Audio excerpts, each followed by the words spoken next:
स्वागत है आप सभी कक्षा 7वीं के सभी विद्यार्थियों का। तो आज आपके लिए लेकर आ चुके हैं एडुकेट वर्ग बुक प्रश्नोत्तर पुस्तिका भाषा भारती कक्षा 7वीं सत्र 2024-25। आज देखेंगे अध्याय 7 नीति के दोहे।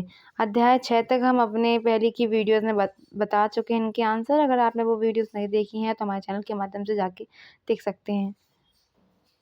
देखिए अध्याय 7 नीति के दोहे। पहला प्रश्न है, तुलसीदास ने संत को किसके समान बताया है? तो इसका उत्तर हो जाएगा ऑप्शन नंबर सी। तो तुलसीदास जी ने अपने दोहे में संत को हंस के समान बताया है।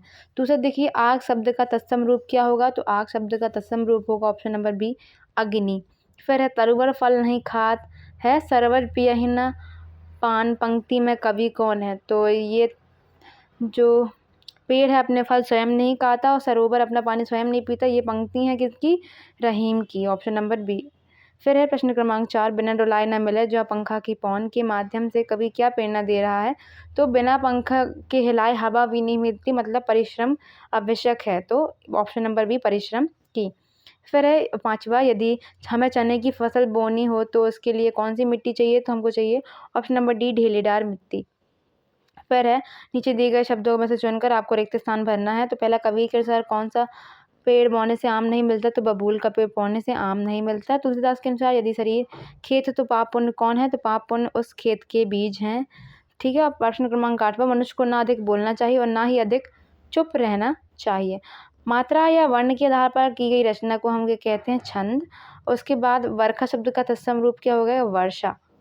उसके बाद है अति लघुत्तरी प्रश्न, हीरा ये कभी यह नहीं कहता कि मेरा मूल्य लाख रुपए का है, पंक्ति के लिए दोहों में से उचित पंक्तियां क्या है? तो जो पंक्ति में जो ये पंक्ति जो है दोहे में दी गई है वो है, रहीमन हीरा कब कहे लाख टका मेरो मोल। उसके बाद है 12वां, तुलसीदास ने काया को किसके समान कहा है? उत्तर हो जाएगा, तुलसीदास ने काया को खेत के समान कहा है। फिर है प्रश्न क्रमांक 13वां, जड़ चेतन गुर दोषमय विश्व कीन्ह करतार, और संत हंस गुण गहि पए पारी परिहारी बरी विकार। इस दोहे का भावार्थ लिखना है। तो तुलसीदास जी कहते हैं, ईश्वर द्वारा रचित इस संसार में गुण और दोष समान रूप से व्याप्त हैं। यहाँ के जड़ और चेतन जीव गुणों और दोषों दोनों से युक्त हैं, परंतु सज्जन लोग हंस की तरह जल रूपी बुराई को छोड़कर दूध यानी कि गुण को ग्रहण करते हैं। ठीक है, यानी कि संसार में सुख और दुख सब कुछ फैला हुआ है, अच्छाई और बुराई सब कुछ फैला हुआ है। ये इंसान व्यक्ति के ऊपर निर्भर है कि वह क्या चुनता है, अच्छाई या बुराई, सुख या दुख। ठीक है।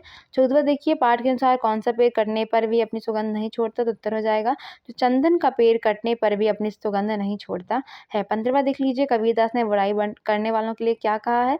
तो कबीरदास ने बुराई करने वालों का स्वागत करके उन्हें अपने पास रखने के लिए कहा है। फिर है 16वां, करत करत अभ्यास के जरमति होत सुजान, हसरी आवत जाते शिल पर पड़त निशान। इन पंक्तियों को पढ़कर बताइए कौन सा छंद है और किस प्रकार का है? तो उपयुक्त पंक्तियां ब्रंद के दोहे हैं, अर्थात मात्रिक छंद, जिसे हम दोहा ही कहते हैं। 17वां देख लीजिए, रहीम ने जड़ को सींचने पर बल क्यों दिया है? तो रहीम कहते हैं कि वृक्ष के मात्र एक स्थान जड़ को ही सींचने पर वह पूरा पेड़ फलता फूटता है। ठीक है। फिर है 18वां, अपने क्षेत्र में प्रचलित मौसम और कृषि संबंधित 3 कहावतें लिखिए।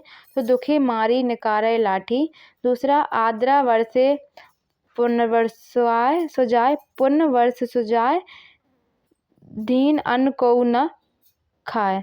फिर है तीसरा, अब पछताए होत का जब चिड़िया चुग गई खेत। फिर 19वां, कबीर ने अपने दोहों में कौन कौन सी सीख दी है? पाठ के आधार पर लिखिए। तो पहली हो जाएगी, कबीर ने अपने दोहे में मनुष्य को नाशवान संसार से सावधान किया है। दूसरा, कबीर ने मनुष्य को कार्य करने से पहले सोचने की सीख दी है। तीसरा, कबीर ने बुराई करने वालों को दोस्त बनाने को कहा है। फिर चौथा, कबीर ने अपने दोहे में किसी भी चीज़ की अति न करने की सीख दी है। 20वां, बार बार अभ्यास करने से सफलता अवश्य मिलती है। इस संबंध में अपना अनुभव लिखिए। उत्तर में लिखेंगे, बार बार एक ही काम में प्रयास करते रहने से सफलता अवश्य मिलती है।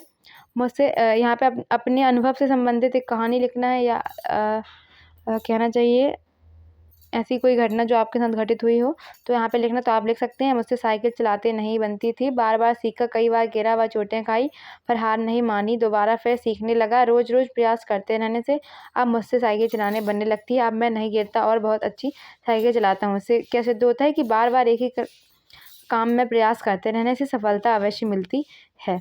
तो ये थी आज की वीडियो पसंद आई हो तो वीडियो को लाइक कर दें, चैनल को सब्सक्राइब कर दें और अपने सभी दोस्तों के साथ भी शेयर कर दें। मिलेंगे अगली वीडियो में, तब तक के लिए धन्यवाद।